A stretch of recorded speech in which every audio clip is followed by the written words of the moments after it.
தந்தையாகிய கடவுள், மகன் தூய ஆவியாரின் திருப்பெயரால் உங்கள் அனைவருக்கும் வாழ்த்துதலை வணக்கத்தையும் தெரிவித்துக் கொள்கின்றோம்.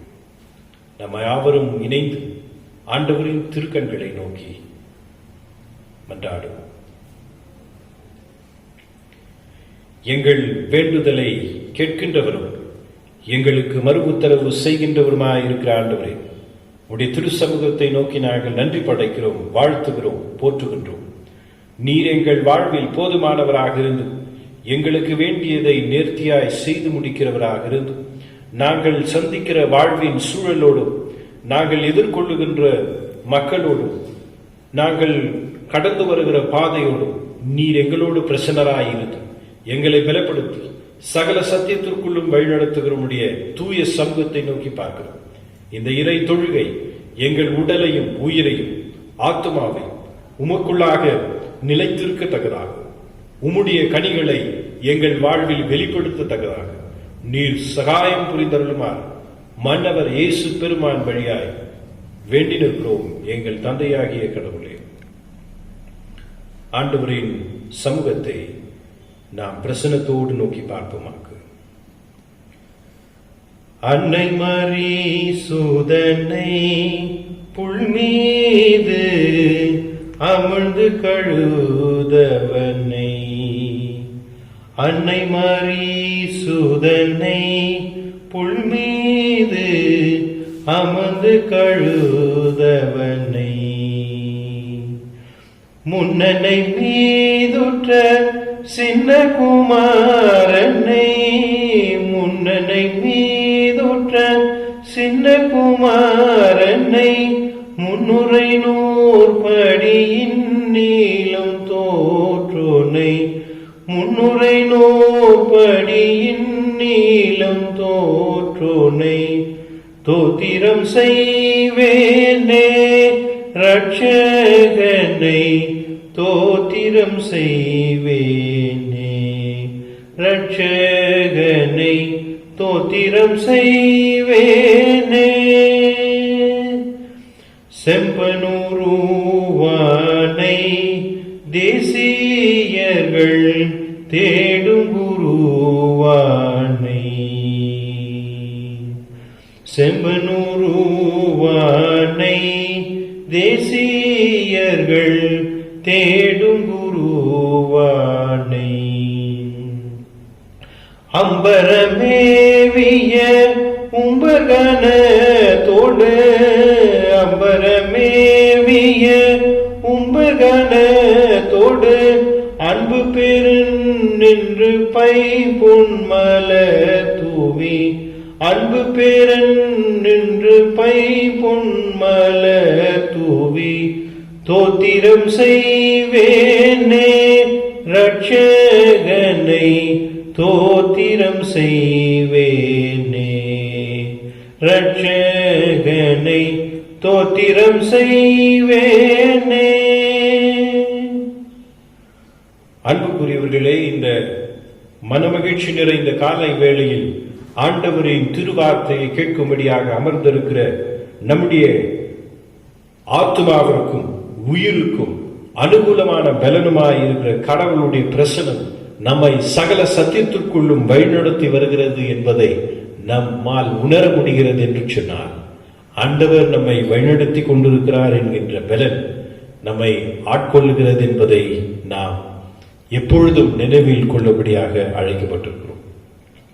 இந்த மனமகிழ்ச்சி நிறைந்த காலை வேளையில் நம்முடைய சிந்தனைக்காக கொடுக்கப்பட்டிருக்கிற தலைப்பின் பொருள் என்னவென்று சொன்னால், பல நம்பிக்கைகளுக்கிடையே கிறிஸ்துவர்களின் பிரசனமும் அவர்களுடைய விசுவாசமும் நிறைந்த வாழ்க்கை எவனமாக இருக்கிறது என்பதை நாம் திருமறையோடு இணைந்து கேள்வி கேட்டு பார்த்து நம்மை ஆராய்ந்து பார்க்கும்படியாக ஆண்டவரின் வார்த்தைகள் அழைக்கின்றது.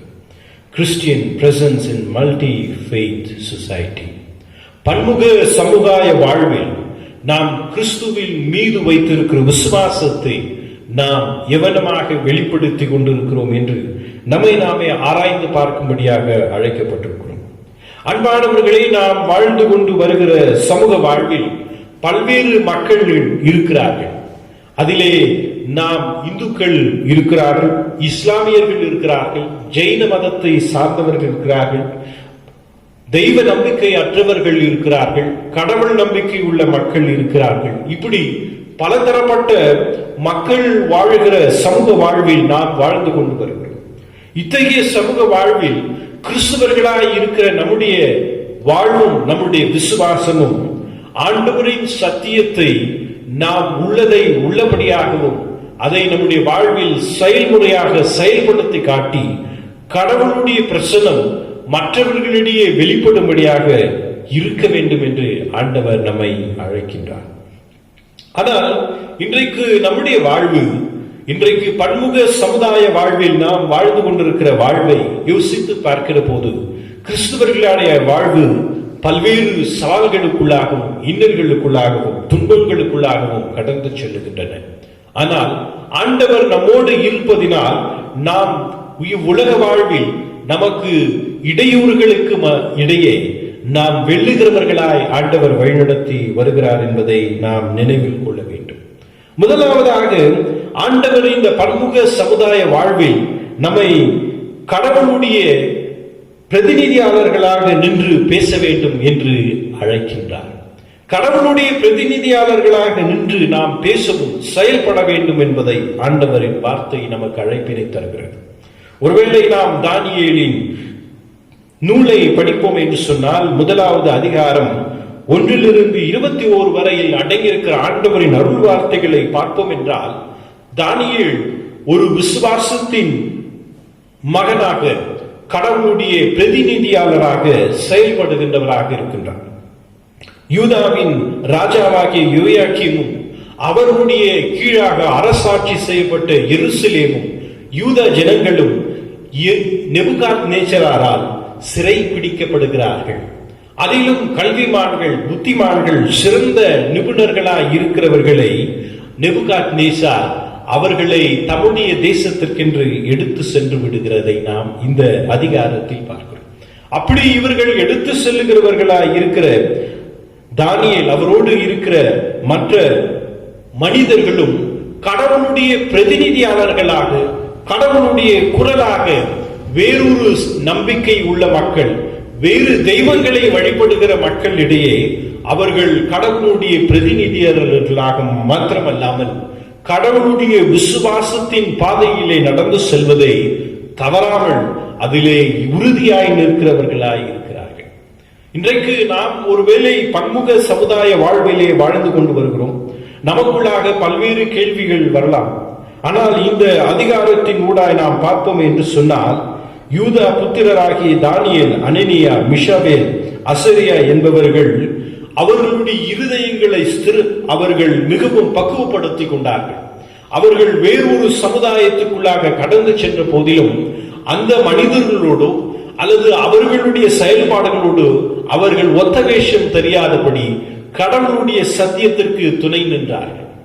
அவர்கள் கொடுக்கிற எந்த விதமான ராஜ போஜனமும் சரி, எந்த விதமான சிறப்பு நிறைந்த உணவு வகைகளை ஆனாலும் சரி அவர்கள் உண்ணாதபடி அவர்கள் மரக்கறி, பருப்பு ஆகிய வகையான உணவுகளை உண்டு அவர்கள் மற்ற மனிதர்களை பார்க்கிலும், அதாவது நேபுகாத்நேச்சரால் அவர்களுடைய ஆளுகைக்குள்ளாக இருக்கிற மனிதர்களை பார்க்கிலும் இவர்கள் கல்வியிலும் ஞானத்திலும் சிறந்தவர்களாய் நின்று கடவுளுடைய சத்தியத்தை குரலை அந்த மக்கள் மத்தியிலே நின்று பேசுகிறவர்களாய் இருக்கிறார்கள்.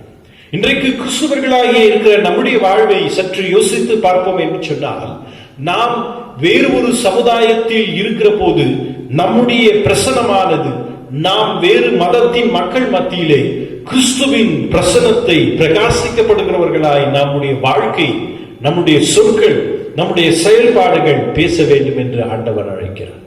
ஆனால் இன்றைக்கு நாம் என்ன நினைக்கிறோம் என்று சொன்னால், மதம் மாறுவதை நாம் மிக முக்கியத்துவம் கொடுக்கின்றோம். ஆனால் ஆண்டவர் மதத்தையோ அல்லது மதம் மாறுகிறதை பற்றி அதிகமாக திருமறையில் நாம் பேசாதபடி, மாறாக நம்முடைய உள்ளம் மாற வேண்டும், நம்முடைய மனநிலையில் மாற்றம் வேண்டும். நாம் ஆண்டவருடைய இறை சாயலை அவர் எவனமாக வாழ்விலே செயல்படுகிறாரோ அவனமாக பிரகாசித்து பிரதிபலிக்க வேண்டும் என்பதை ஆண்டவர் விரும்புகின்றார். அதைத்தான் தானியேலும் அந்த அவரோடு இணைந்திருக்கிற மனிதர்கள் வேறொரு நேபுகாத்நேச்சார் வாழுகிற வேறு தெய்வங்களை வணங்குகிற மக்கள் மத்தியிலே சான்று பகிர்ந்தார்கள். இன்றைக்கு நாம் கடவுளுடைய குரலாக, கடவுளுடைய ஒளியாக, கடவுளுடைய பிரசனராக நாம் மற்ற மக்கள் மத்தியிலே நாம் இருக்க வேண்டும் என்று திருமறை அழைப்பினை தருகிறதா இருக்கிறது.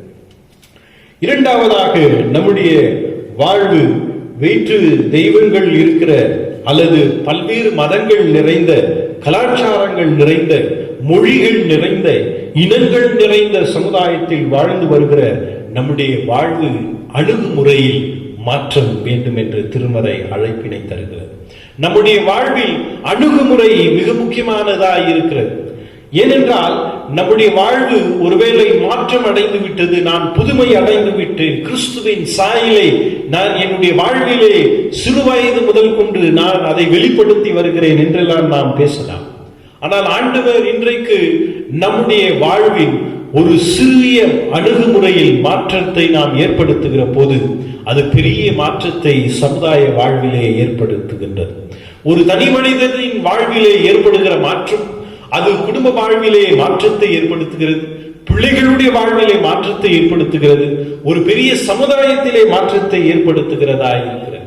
ஆண்டவராக இயேசு கிறிஸ்துவானவர் தூய மத்தேயு என்பவர் எழுதிய நற்செய்தி நூலில் 13வது அதிகாரம் 31 33 வரையில் அடங்கியிருக்கிற அருள் வார்த்தைகளை நீங்கள் பார்ப்பீர்கள் என்று சொன்னால், பரலோக ராஜ்யமானது கடுகு விதைக்கு ஒப்பாய் இருக்கிறது என்று பேசுகிறார். இன்னுமாக அதை ஆழ்ந்து பார்ப்போம் என்று சொன்னால், கடவுளுடைய இறையரசு அல்லது பரலோக ராஜ்யம் என்பது புளித்த மாவிற்கு ஒப்பாய் இருக்கிறது என்றும் பேசுகின்றார். இப்படி பேசுகிற ஆண்டவராக இயேசு கிறிஸ்துவின் அழுத்தம் நிறைந்த சத்தியம் என்னவென்று சொன்னால், அது சிறிய ஒரு கடுகு விதையாக இருந்தாலும் அந்த கடுகு விதையானது அது பல பூண்டுகள் நிறைந்த இடத்திலே வளர்ந்து அதற்குள்ளாக வந்து தஞ்சம் புகழுகின்றதாக இருக்கிறது. பறவைகளும் மற்ற அனைத்து உயிரினங்களும் அதனுடைய நிழலில் அடைக்கலம் புகழுகிறதா இருக்கிறது என்பதை நாம் பார்க்கிறோம். அதே போன்று புளித்த மாவு, ஒருபடி புளித்த மாவானது அது முழுவதும் மாவையுமே புளிக்க செய்கிறது போல பரலோக ராஜ்யம் இருக்கிறது என்பதை ஆண்டவர் இந்த அதிகாரத்தின் உள்ளாய் பேசுகிறார்.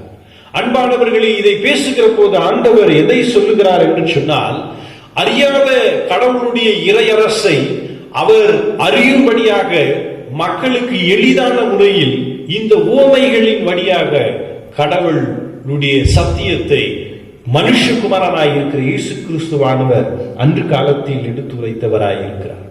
இன்றைக்கு நாம் ஒருவேளை கிறிஸ்துவர்களாய் வாழ்ந்து கொண்டு ஆண்டவருடைய விசுவாசத்திலே நாம் எனுதினமும் நம்மை நாமே வளர்ந்து கொண்டு வருகிற, இன்னுமாக முன்னேற்றம் அடைந்து கொண்டிருக்கிற, இன்னும் நாம் சொல்லிக் கொள்ளுகிறது என்னவென்று சொன்னால், நாம் பரம்பரையுமாக கிறிஸ்துவர்களாய் இருக்கிறோம் என்று சொல்கிறோம். ஆனால் அன்பானவர்களே, நம்முடைய வாழ்க்கையிலே நாம் பிறரோடு பேசுகிற உறவில், பிறரோடு நாம் வைத்துக் கொண்டிருக்கிற அன்பும் பாசமும் இன்றைக்கு வெறும் வெளிவோட்ட வேஷமாய் இருக்கிறது. ஆனால் ஆண்டவர் அதை எதிர்பார்க்கவில்லை.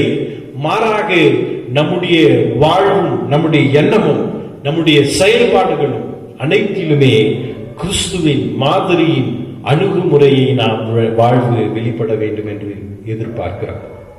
இன்றைக்கு நாம் யோசித்து பார்ப்போம் என்று சொன்னால், இந்த கடுகு விதையும் அதே போன்று இந்த புளித்த மாவும், ஒரு சிறிய ஒரு கடுகு விதை அனைத்து ஒரு பெரிய அளவிலே அது மாற்றத்தை கொண்டு செல்லுகிறது.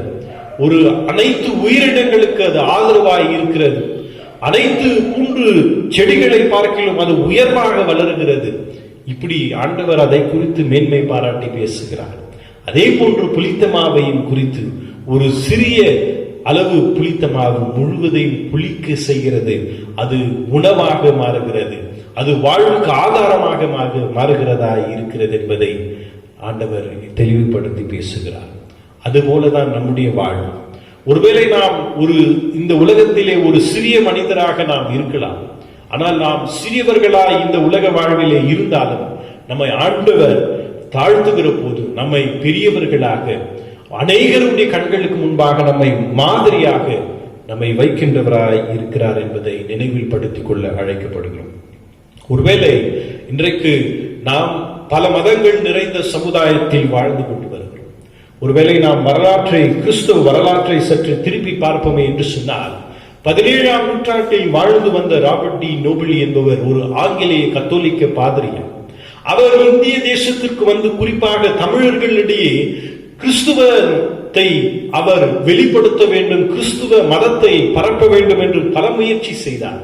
ஆனால் அவைகள் எல்லாம் தோல்வி அடைந்த பிறகு அவர் என்ன செய்கிறார் என்றால், அவர் இந்த கலாச்சாரத்தோடும் இந்த மக்களோடும் மக்களுடைய மொழி நடையோடும் கடவுளுடைய வார்த்தையை எடுத்துரைக்க அவருடைய எல்லா விதமான பிரயாசங்களையும் முயற்சிகளையும் செயல்படுத்துகிறவராயிருக்கிறார்.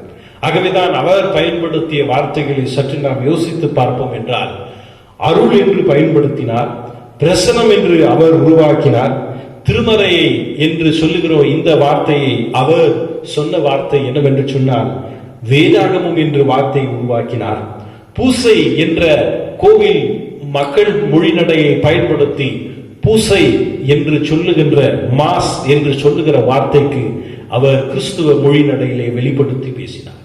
இன்றைக்கு நம்முடைய வாழ்வும் நம்முடைய எண்ணங்களும் சிந்தனைகளும் மக்கள் வாழுகிற நம்முடைய உறவுகளோடும் செயல்பாடுகளோடும் கிறிஸ்துவை வெளிப்படுத்த நாம் அழைக்கப்படுகிறோம்.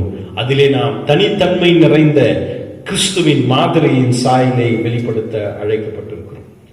மூன்றாவதாக, நாம் எல்லைகளை கடந்த திருச்சபையாக இருக்க இந்த பன்முக சமுதாய வாழ்விலே நாம் இருக்க வேண்டும் என்று ஆண்டவர் அழைக்கிறார்.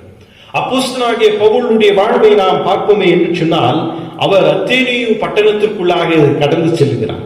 குறிப்பாக 17ஆம் அதிகாரம் 16 31 வசனங்கள் வரையும் நாம் படிப்போம் என்று சொன்னால், அத்தேனியு பட்டணம் என்பது பல தெய்வங்கள் வாழ்கிற மக்கள் நிறைந்த ஒரு பட்டணமாகும். அதிலே பல்வேறு இனங்கள் நிறைந்த மக்களாகவும் அதிலே இருக்கிறார்கள். ஆனால் அந்த இடத்திலே சென்று ஆண்டவருடைய சத்தியத்தை உள்ளதாய் அவர் எடுத்துரைப்பதற்கு கடவுள் பலன் தருகிறார். அந்த காலங்களிலே எபிக்யூரியன், ஸ்டோயிக் என்று சொல்லி 2 விதமான பள்ளிக்கூட அணுகுமுறைகளை அவர்கள் பயன்படுத்தி ஹெலினிஸ்டிக் பிலாசபி, ஹெலினிஸ்டிக் தத்துவம் என்று சொல்லி அதிகமாக பேசினார்கள். அறிவே கடவுள் என்று சொல்லினார்கள், அறிவே தெய்வம் என்று எண்ணினார்கள். அப்படிப்பட்ட மக்கள் மத்தியிலே சென்று அவர் கடவுளுடைய வார்த்தையை எடுத்துரைக்கிற போது சொல்லுகிறார், நான் உங்களுடைய வழிபாடு ஸ்தலங்களை பார்த்து பார்வையிட்டேன். அதிலே பார்க்கிற போது நீங்கள் வழிபடுகிற அறியாத தெய்வத்தை உங்களுக்கு அறிவிக்க வந்திருக்கிறேன் என்று அப்போஸ்தலனாகிய பவுல் எடுத்துரைக்கிறவராயிருக்கிறார். இன்றைக்கு நம்முடைய வாழ்வு பல்வேறு மதங்களும் கலாச்சாரங்களும் மொழிகளும் இனங்களும் நிறைந்த மக்கள் மத்தியிலே நாம் உதாரணமாக ஆண்டவருடைய சாட்சிகளாய் வாழ ஆண்டவர் அழைக்கிறார். இந்த சத்தியத்தில் தொடர்ந்து நிலைத்திருக்க கடவுள் தாமே நமக்கு பலனையும் அருளையும் தந்து வழிநடத்துவாராக. மன்றாடுவோம். மகா இரக்கங்களின் ஆண்டவரே, உம்முடைய வார்த்தைக்காக நாங்கள் நன்றி செலுத்துவோம். நாங்கள் பல இனங்களும் மொழிகளும் கலாச்சாரங்களும் பல்வேறு முகங்கள் கொண்ட மனிதர்கள் நிறைந்த சமுதாய வாழ்விலே வாழ்கிறோம். எங்களுக்குள்ளாக வேறுபாடுகளை நாங்கள் உருவாக்கி கொண்டிருக்கிறோம். எங்களுக்குள்ளாக எல்லைகளை உருவாக்கி கொண்டிருக்கிறோம், தடைகளை உருவாக்கி கொண்டிருக்கிறோம். ஆனால் இனிமேல் எங்களுக்குள்ளாக பாலங்களை உருவாக்க, எங்களுக்குள்ளாக உறவுகளை உருவாக்க, எங்களுக்குள்ளாக ஏற்றுக்கொள்ளுதலை உருவாக்க, எங்களுக்குள்ளாக உமது அன்பு என்னும் விசுவாச சத்தியத்தை உடன்படிக்கையாக வாழ்வில் செயல்படுத்த உதவி சார். எல்லா கன மாட்சிமை உம்முடைய கண்களுக்கு நேராய் வெளிப்படுத்தும். இந்த வார்த்தைகளுக்காக நாங்கள் நன்றி படைக்கும். இவற்றை எங்கள் அருள்நாதர் இயேசு பெருமகன் வழியாய் வேண்டி நிற்கிறோம் கடவுளே. ஆண்டவரின் இறை ஆசியின் வாழ்த்துதலை பெற்றுக்கொள்வோம். விண்ணையும் மண்ணையும் நமக்காக படைத்து உருவாக்கி தமது திருசாயிலால் படைக்கப்பட்டிருக்கிற அவருடைய படைப்புகள் என்று எண்ணுகின்ற நம் ஆண்டவர் இன்றும் என்றும் நமக்கு ஆசி வழங்கி நம்மை காப்பாராக. ஆண்டவர் தம் முகத்தை நம் பக்கமாக திருப்பி நமக்கு கிருபை நிறைந்தவராக இருப்பாராக. ஆண்டவர் தம் தூய முகத்தை நம் பக்கமாக திருப்பி நமக்கு இன்றும் என்றும் சமாதானத்தை பிரகாசிக்க செய்வாராக. ஆமென்.